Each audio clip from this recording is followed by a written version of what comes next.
Kita akan baca satu ayat di dalam Ibrani pasal yang ke-11 ayatnya yang ke-6. Dan untuk menghormati pembacaan firman Tuhan, saya jemput Bapak Ibu saudara sekalian bangkit berdiri. Ibrani pasalnya yang ke-11 ayatnya yang ke-6. Firman Tuhan berkata sebagai berikut. Jikalau tiada beriman, mustahil diperkenan Allah. Karena orang yang menghampiri Allah itu, wajiblah ia yakin bahwa Allah ada. Dan lagi bahwa ialah pemberi pahala kepada segala orang yang mencari Dia. Salinan baru. Tetapi tanpa iman tidak mungkin orang berkenan kepada Allah. Sebab barang siapa berpaling kepada Allah, ia harus percaya bahwa Allah ada dan bahwa Allah memberi upah kepada orang yang sungguh-sungguh mencari Dia. Terima kasih, puji Tuhan, silakan duduk. Firman Tuhan yang kita baca dan dengar pada pagi hari ini adalah suratan Paulus. Meskipun di dalam pendahuluan atau dalam pasal yang pertama tidak dicantumkan siapa penulis kitab Ibrani ini. Tetapi sesuai dengan apa yang diwahyukan oleh Tuhan. Dan dapat kita buktikan bahwa kitab Ibrani ini adalah tulisan Paulus. Karena ternyata setiap tulisan Paulus itu atau di akhir tulisan Paulus itu ada tandanya. Seperti apa yang dia ungkapkan kepada jemaat yang ada di Tesalonika. Dalam 2 Tesalonika 3 ayat 17 dan ayat yang ke-18. 17 mulai. Salam daripada aku ini, Paulus dengan bekas tanganku sendiri. Dengan bekas tanganku sendiri. Yang menjadi tanda pada tiap-tiap surat kiriman. Yang menjadi tanda pada setiap surat kiriman. Demikianlah tulisanku. Demikianlah tulisanku. Adalah kiranya anugerah Tuhan kita Yesus Kristus menyertai kamu sekalian. Jadi itulah tanda. Dan kalau kita perhatikan mulai dari kitab Roma sampai Ibrani. Kalau kitab Roma satu perikop sebelumnya dia ungkapkan akan hal ini. Jadi kita perhatikan sekali lagi bahwa kitab Ibrani ini adalah suratan Paulus. Meskipun di akhir zaman ini terjadi silang pendapat. Ada yang tidak mengakui bahwa ini adalah suratan Paulus. Bapak Ibu Saudara, di dalam kitab Ibrani pasal yang ke-11 ini, Paulus mengungkapkan tentang iman. Dalam pasal yang ke-11 ayat 1. Ibrani 11 ayat pertama. Adapun iman itulah percaya yang sungguh akan hal perkara yang diharapkan. Adapun iman itu percaya yang sungguh akan hal perkara yang diharapkan. Dan keyakinan akan hal perkara-perkara yang tiada kelihatan. Dan keyakinan akan hal perkara-perkara yang tiada kelihatan. Dan Paulus mengungkapkan tokoh-tokoh dalam Alkitab tentang iman mereka. Termasuk iman Henokh. Kalau kita perhatikan ayat firman Tuhan ini. Di dalam ayat ini ada 3 poin yang perlu kita perhatikan. Pertama, jikalau tiada beriman, mustahil diperkenan Allah. Kedua, orang yang menghampiri Allah itu wajib yakin bahwa Allah ada.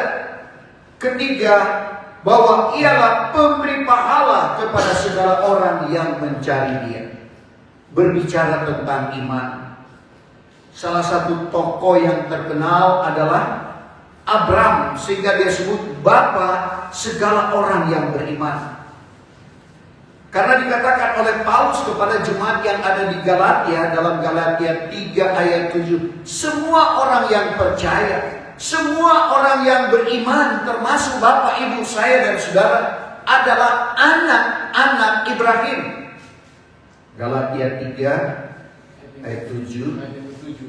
Sebab itu, hendaklah kamu ketahui bahwa segala orang yang beriman itulah anak-anak Ibrahim. Semua orang beriman disebut anak-anak Ibrahim. Berarti Ibrahim adalah bapa segala orang beriman. Dan ini dikatakan oleh Paulus dalam Roma 4 ayat 11. Sekali lagi, bahwa Ibrahim disebut sebagai bapa segala orang yang beriman. Nah, kita perhatikan, karena terbukti di dalam kehidupannya, di dalam Kejadian pasal yang ke-12, bagaimana Tuhan perintahkan dia untuk keluar dari keluarganya, keluar dari kampung halamannya, pergi ke negeri yang akan kutunjuk kepadamu, kata Tuhan.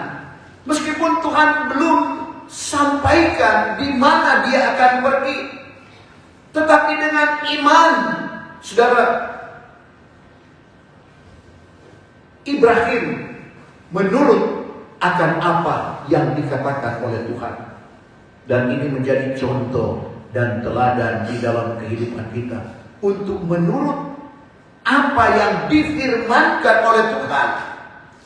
Kita harus yakin di dalam kehidupan kita, dengan iman kita, apa yang kita inginkan, apa yang kita pohonkan kepada Bapa di surga, itu pasti akan terjadi.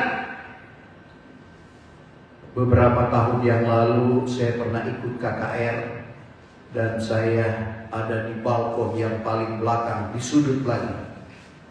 Saya katakan, Tuhan, gereja segala bangsa Philadelphia Makassar akan jadi seperti ini. Saya imani itu, saudara, dan terjadi. Karena janji Tuhan itu di dalam kehidupan kita, Bilangan 23:19, Tuhan tidak seperti manusia yang berdusta. Tuhan tidak seperti anak manusia yang bersesalan adanya. Masakan dia berfirman lalu tidak mengadakannya? Masakan dia berfirman lalu tidak menyampaikannya? Firman-Nya, mintalah maka kamu akan diberi. Itu janji Tuhan. Kita butuh iman di hari-hari terakhir ini, Bapak Ibu Saudara. Karena dengan iman itu datanglah mujizat. Sebagaimana seorang perwira menengah, saudara, waktu dia sampaikan hambanya atau pembantunya dalam keadaan sakit, dia katakan itu kepada Tuhan, dan Tuhan berkata, aku akan pergi dan menyembuhkan dia.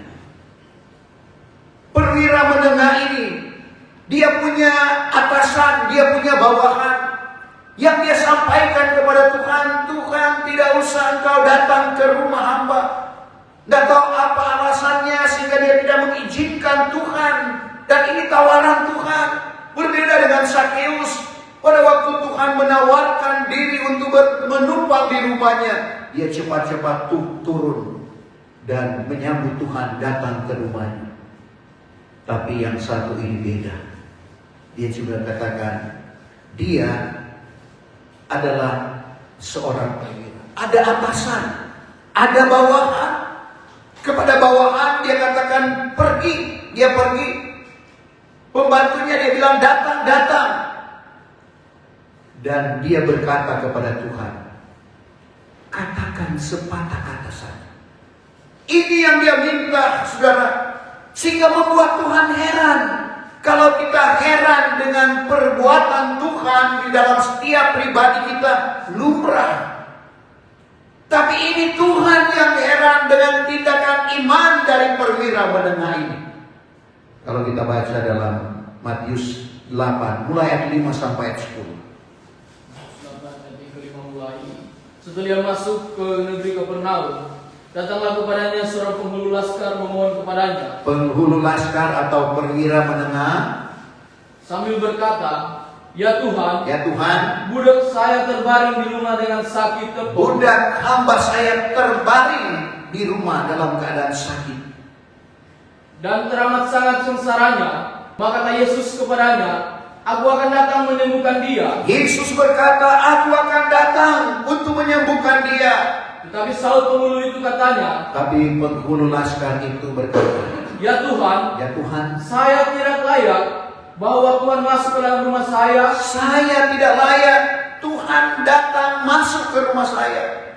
Hanya katakanlah sepatah kata saja. Katakan sepatah kata saja. Niscaya budak saya akan sembuh. Niscaya budak saya akan sembuh. Karena saya ini pun seorang yang di bawah perintah, dan ada di bawah perintah saya pula beberapa laskar. Jikalau saya berkata kepada seorang daripadanya, pergilah, ia pun pergi, dan kepada yang lain pula, marilah, ia pun datang, dan kepada hamba saya, buatlah itu, maka dibuatnya lah. Ayat yang 10. Apabila didengar oleh Yesus demikian, apabila didengar oleh Yesus akan perkataan perwira ini, heranlah ia sambil berkata kepada orang yang mengikut dia. Yesus heran dan berkata kepada orang-orang yang mengikut dia pada waktu itu, dengan sesungguhnya aku berkata kepadamu, dengan sesungguhnya aku berkata kepadamu, di antara orang Israel pun belum pernah aku melihat iman yang seteguh ini. di antara orang Israel pun dia belum pernah melihat iman yang seteguh ini.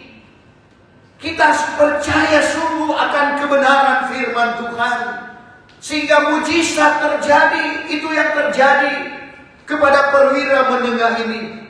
Dia tidak izinkan Tuhan datang ke rumahnya.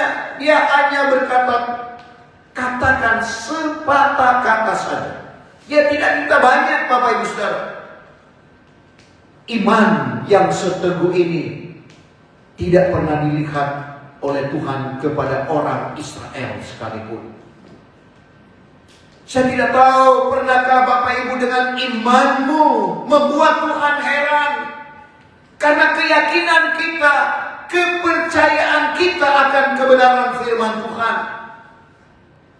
Dan sekali lagi itulah yang mendatangkan mujizat di dalam kehidupan kita, apalagi kita di hari-hari terakhir ini akan menghadapi masa-masa yang sukar. Tapi tidak perlu kita takut. Kita hadapi dengan iman bahwa Tuhan berjanji bahwa Dia tidak akan membiarkan kita, Dia tidak akan meninggalkan kita, melainkan Dia menyertai kita. Kalau Tuhan yang menyertai kita, segala sesuatu beres. Kenapa Paulus katakan dalam Roma pasal 8 ayat 31-32, kalau Allah di pihak kita, siapakah yang dapat melawan kita? Ayat 32, sedangkan anaknya sendiri Dia tidak tahankan, hanya menyerahkan Dia karena kita. Apalagi yang kita butuhkan, saudara-saudara? Tuhan tahu apa yang harus Dia buat di dalam kehidupan kita. Roma pasal 8 ayat 31. Ayat 31 mulai. Sekarang apakah hendak kita katakan atas segala hal itu? Jikalau Allah memihak kita, siapakah lawan kita? Siapakah yang dapat melawan kita? Ayat yang ke-32, maka Ia tiada menahan anaknya sendiri. Ia yang tidak menahankan anaknya sendiri, hanya menyerahkan Dia karena kita sekalian. Masakan Ia itu tiada juga mengerjakan sertanya segala sesuatu bagi kita? Masakan Dia tidak akan sertanya segala sesuatu? Bukan sebagian, segala sesuatu yang kita butuhkan Tuhan pasti adakan. Karena Dia dapat melakukan sesuatu di luar jangkauan akal dan pikiran kita manusia. Dia adalah maha kuasa, maha segala-galanya. Tidak ada perkara yang mustahil kepadanya, dan ini dialami dan dirasakan oleh Daud. Sehingga dia ungkapkan dalam Mazmur 33 ayat yang ke-9. Dia cuma berkata ada. Dia cuma berfirman terdiri. Karena sekali lagi ini dialami dan dirasakan oleh Daud di dalam kehidupannya. Sehingga sekali lagi dia katakan Mazmur 33 ayat yang ke-9. Karena berkatalah Ia, berkatalah Tuhan, maka Ia itu pun adalah. Ada. Berfirmanlah Ia, Dia berfirman, maka Ia itu pun terdiri. Terdiri, itulah kemahakuasaan Tuhan. Dan kita tidak seperti itu. Kita sudah berpikir, sudah bekerja, belum tentu apa yang kita pikirkan, apa yang kita kerjakan berhasil. Tetapi Tuhan, Dia cuma berfirman, jadi.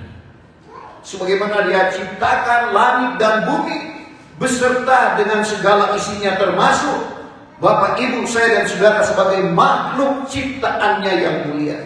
Sekali lagi, kita manusia adalah makhluk ciptaan Allah yang mulia. Dia tidak akan membiarkan ciptaannya yang mulia ini. Sehingga Petrus katakan di dalam 2 Petrus 3:9 bahwa Tuhan tidak kehendaki seorang pun akan binasa. Karena sekali lagi orang itu adalah makhluk ciptaan Allah yang mulia. 2 Petrus 3 ayat yang ke-9. Maka Tuhan tidak berlambatan di dalam hal perjanjian itu. Tuhan tidak berlambatan di dalam perjanjiannya itu. Sebagaimana ada beberapa orang yang menggunakan hal itu lambat, melainkan panjang sabar akan kamu. Melainkan panjang sabar akan kita. Tiada yang gemar akan seorang pun binasa. Tuhan tidak gemar, Tuhan tidak inginkan seorang akan binasa, melainkan sehingga sekaliannya sampai kepada tobat. tetapi Tuhan mau supaya semua datang kepada tobat. Sekali lagi, Tuhan tidak kehendaki makhluk ciptaannya seorang pun akan binasa, tapi Dia berikan kesempatan kepada kita. Hidup adalah kesempatan untuk mengerjakan keselamatan yang Tuhan anugerahkan di dalam kehidupan kita. Sehingga kehidupan kita yang lagi tinggal ini, sebagaimana kata Petrus, mari kita mempersembahkan kepada Tuhan. Mari kita mau melakukan kehendak Tuhan, jangan kehendak kita manusia. 1 Petrus 4 ayat yang kedua. Supaya sepanjang umurmu yang lagi tinggal lagi, umur kita yang tinggal lagi ini, jangan kamu menurut segala keinginan manusia. Jangan kita ikuti keinginan kita manusia, melainkan kehendak Allah. Melainkan kehendak Allah.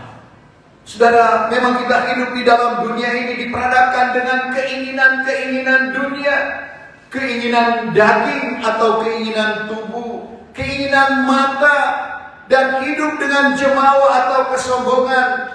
Itulah yang membuat manusia pertama jatuh ke dalam dosa.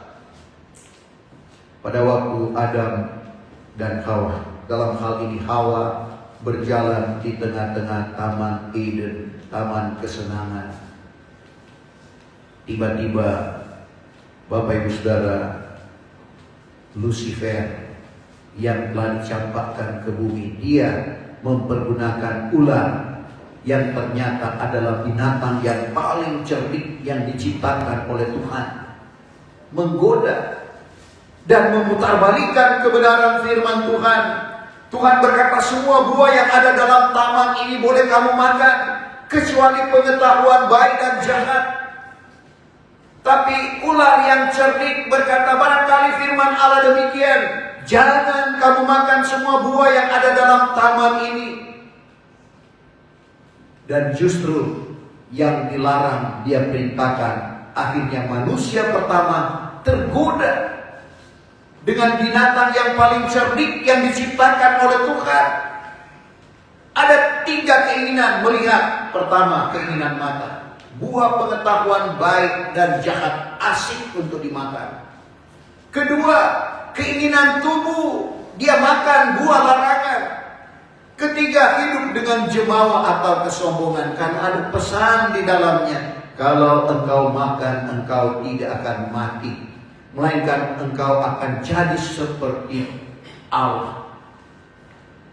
Saudara, 3 keinginan ini yang membuat manusia pertama jatuh ke dalam dosa. Dan ketiga keinginan inilah yang disodorkan oleh kuasa kegelapan, di mana kita hidup di tengah-tengah dunia ini. Sehingga Rasul Yahya katakan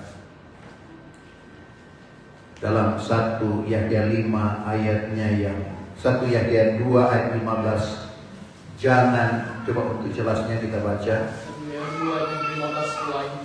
Janganlah kamu mengasihi dunia. Jangan kamu mengasihi dunia atau barang yang ada di dalam dunia. Barang yang ada di dalam dunia pun.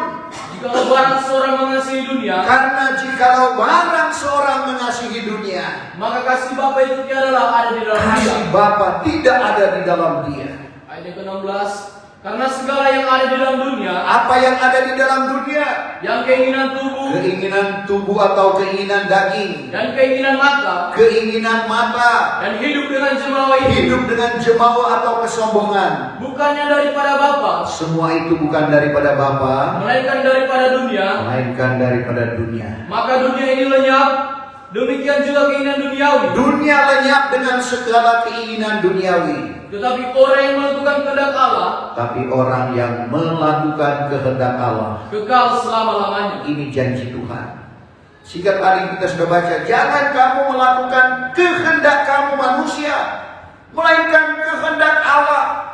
Sehingga Paulus katakan kepada jemaat Efesus 5 ayat 17, jangan kamu bodoh, melainkan hendaklah mengerti apa kehendak Tuhan, apa yang dikehendaki oleh Tuhan di dalam kehidupan kita. Jadi Bapak Ibu Saudara, poin yang pertama dalam ayat ini adalah soal iman. Jikalau tiada beriman, mustahil diperkenan Allah. Jadi kalau kita tidak beriman, dan iman itu kata Paulus dalam Roma 10 ayat 17 datang dari berita. Salinan baru timbul dari pendengaran, dan pendengaran itu adalah firman. Tapi salinan lama Roma 10 ayat 17.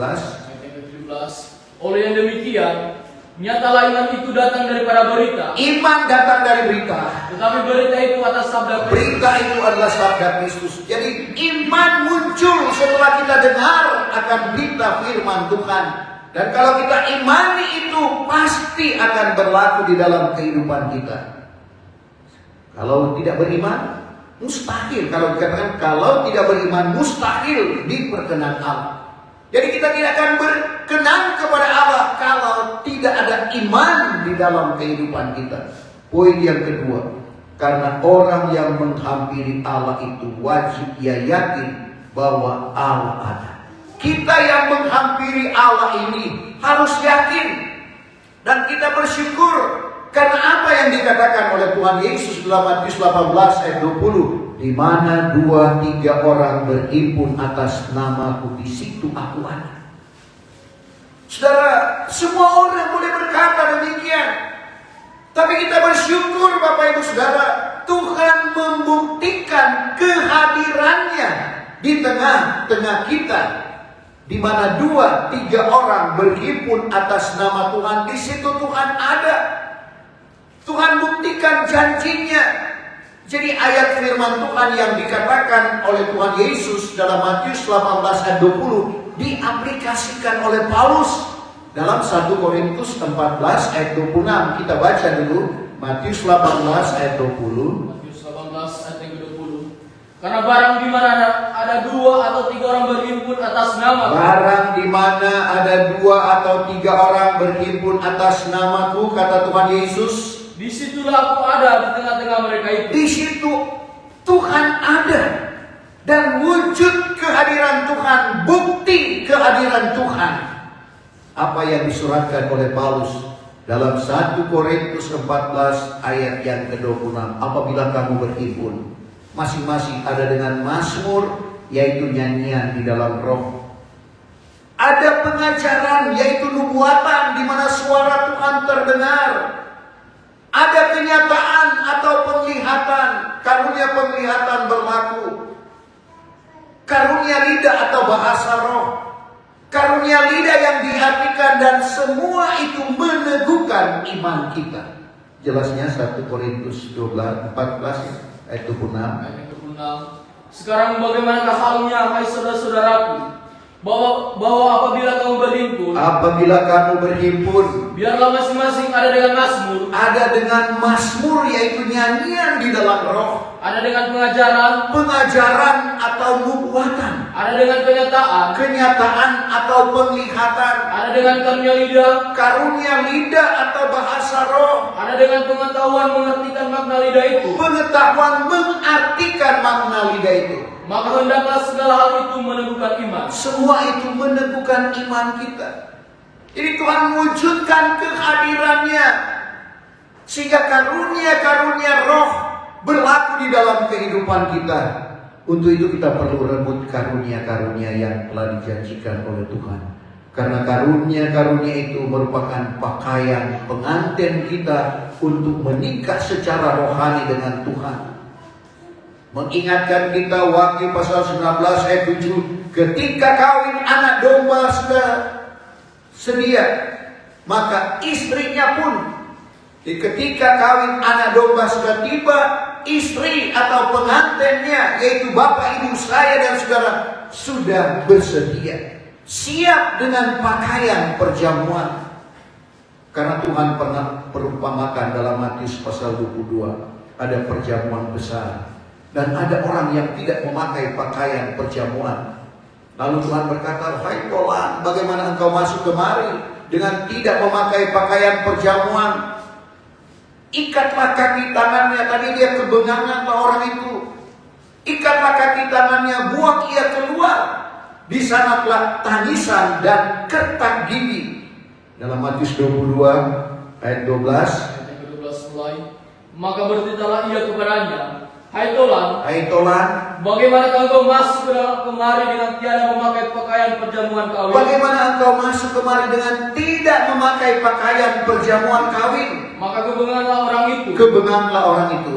Maka kita baginda itu kepada hambanya, ikatlah kaki tangannya, buangkan ke dalam gelap yang di luar. Di sanalah gelap tangisan dan kertak gigi. Tentunya kita tidak menginginkan hal itu terjadi di dalam kehidupan kita. Untuk itu jangan kita bermasa bodoh Bapak Ibu Saudara. Kita perlu rebut karunia yang Tuhan anugerahkan setelah kita dibaptis dengan air. Kita perlu dibaptis dengan roh dan dipenuhi dengan roh. Dan memiliki karunia-karunia Roh Kudus sebagaimana yang dikatakan Paulus dalam 1 Korintus 12 ayat 8 sampai ayat yang ke-11. Ada karunia perkataan hikmat, karunia perkataan marifat, karunia membedakan segala roh, karunia iman, karunia mujizat, karunia kesembuhan, karunia nubuatan, karunia lidah dan karunia lidah yang diartikan. Dan inilah yang perlu kita rebut di hari-hari terakhir ini. Sehingga sekali lagi, ketika kawin anak domba, siapakah anak domba? Yohanes 1 ayat 29, lihatlah anak domba Allah, yang tidak lain berbicara tentang Tuhan Yesus Kristus. Dan kita adalah pengantinnya. Meskipun kita terdiri dari laki-laki dan perempuan, sebagaimana apa yang disuratkan oleh Paulus kepada jemaat yang ada di Korintus. Tentunya jemaat Korintus terdiri dari laki-laki dan perempuan, tapi Paulus mengungkapkan tentang kedewasaan rohani mereka. Yang tadinya Paulus katakan bahwa mereka kanak-kanak rohani, tetapi dengan bimbingannya, maka akhirnya dia berkata dalam 2 Korintus 11 ayat 2, aku cemburu kepada kamu dengan suatu cemburuan ilahi, sebab aku sudah tenangkan kamu dan memperhadapkan kamu seperti perawan yang suci kepada Kristus.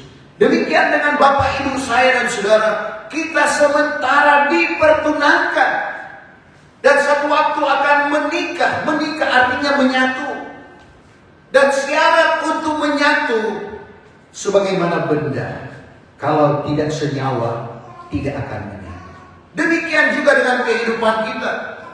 Tuhan Yesus berkata Matius 5 ayat 48, hendaklah kamu sempurna seperti Bapa di surga sempurna.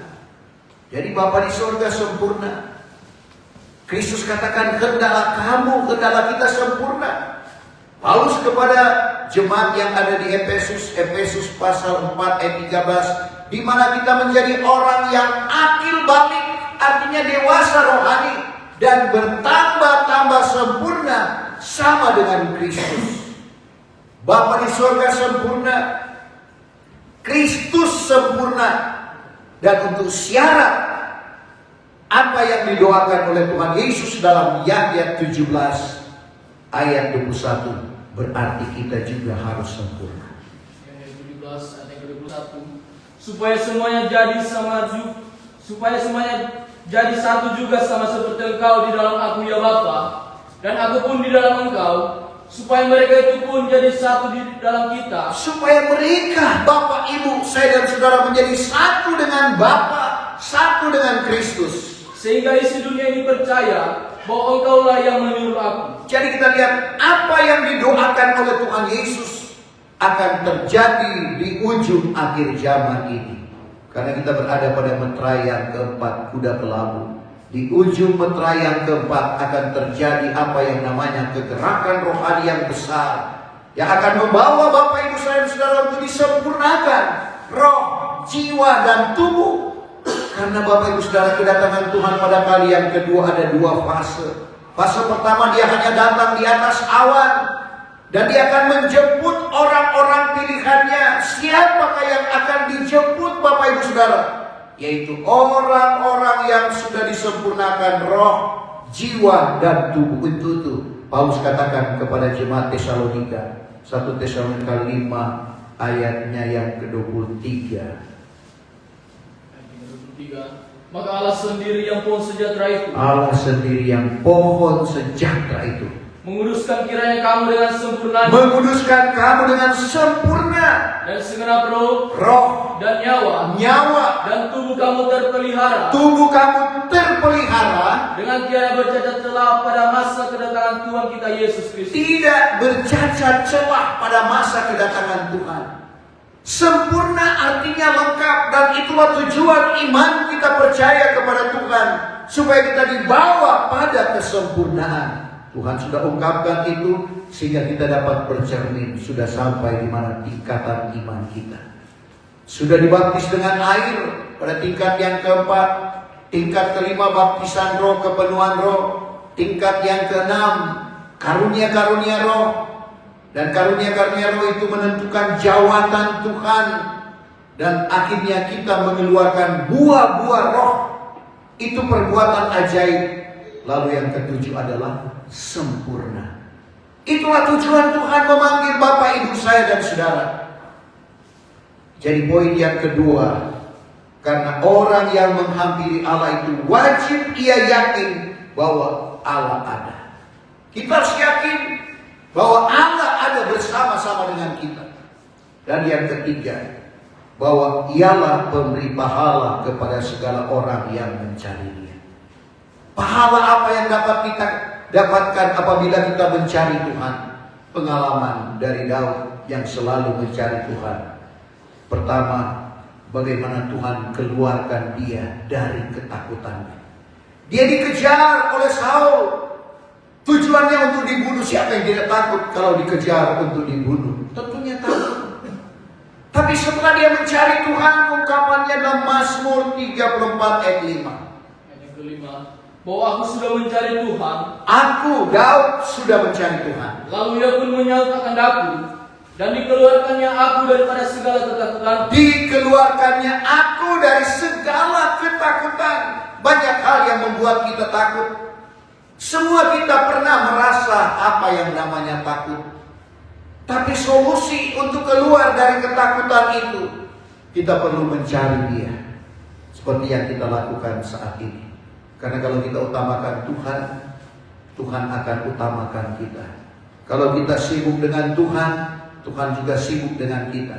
Dan selanjutnya dalam ayat yang ke-11, bagaimana Daud mengungkapkan dalam ayat pembacaan tadi 34 Mazmur 34 ayat ke-11, bahwa singa muda boleh kekurangan dan kelaparan. Singa, raja binatang, dia mudah untuk mendapatkan mangsa, tapi dia bisa kekurangan dan kelaparan. Akan tetapi orang yang mencari Tuhan, itu tiada kekurangan barang sesuatu jua pun. Tiada kekurangan barang sesuatu pun. Ini janji Tuhan. Jadi kalau kita cari Tuhan, tidak akan kekurangan. Dan ini juga yang diungkapkan oleh Daud dalam Mazmur 23 ayat 1. Dia gambarkan Tuhan adalah gembalaku, aku tidak kekurangan barang sesuatu. Jadi orang yang mencari Tuhan dengan bersungguh-sungguh tidak akan kekurangan barang sesuatu.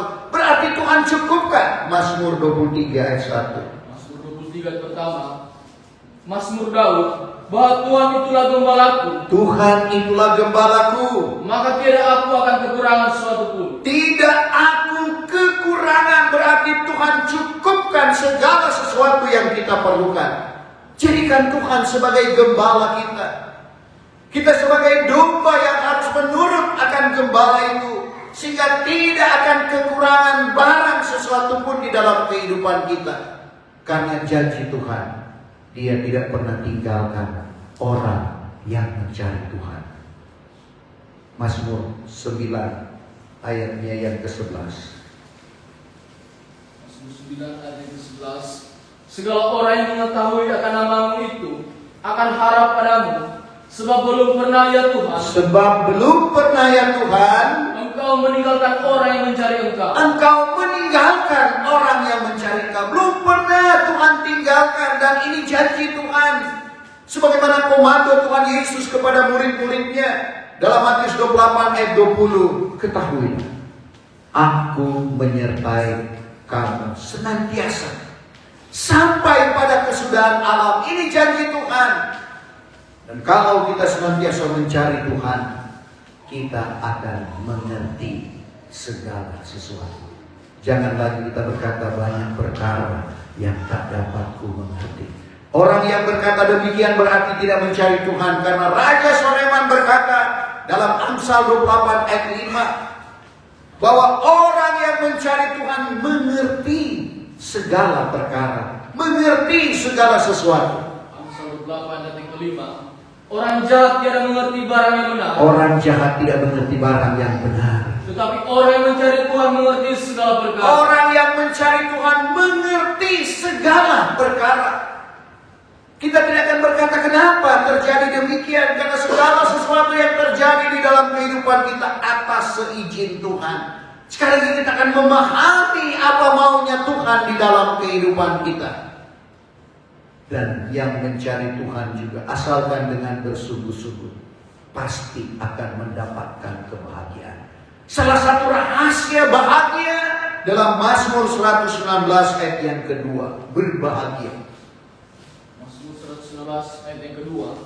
Berbahagialah mereka itu sekalian yang memeliharakan kesaksiannya. Berbahagia orang yang memelihara kesaksiannya, serta mencari akan Dia dengan segenap hatinya. Serta mencari Dia dengan segenap hati, dengan ketulusan hati. Kita tidak cukup berbuat baik seperti yang kita lakukan saat ini. Tidak cukup kita berbuat benar. Karena kalau tidak disertai dengan kesungguhan hati, tidak disertai dengan ketulusan hati. 2 Tawarik 25 ayatnya yang kedua, itulah Raja Amasya, Raja Yehuda. Baginda melakukan perbuatan yang benar pada pemandangan Tuhan. Sayangnya tidak dengan ketulusan hati salinan lama. Salinan baru tidak dengan segenap hati. Biar benar yang kita lakukan harus disertai dengan kesungguhan hati. 2 Tawarik 25 ayat yang kedua. Maka dibuat baginda barang yang benar kepada pemandangan Tuhan, tetapi bukan dengan segala tulus hatinya. Bukan dengan segenap hati, bukan dengan ketulusan hati. Jadi kebenaran harus disertai dengan ketulusan, sehingga apa yang dijanjikan oleh Tuhan menjadi milik dan bagian kita. Sehingga sekali lagi, jikalau tiada beriman, mustahil diperkenan Allah. Karena orang yang menghampiri Allah itu wajib ia yakin bahwa Allah ada, dan lagi bahwa Ia pemberi pahala kepada segala orang yang mencari Dia. Sejemput kita bangkit berdiri, kita sempurnakan ibadah kita pada pagi hari ini.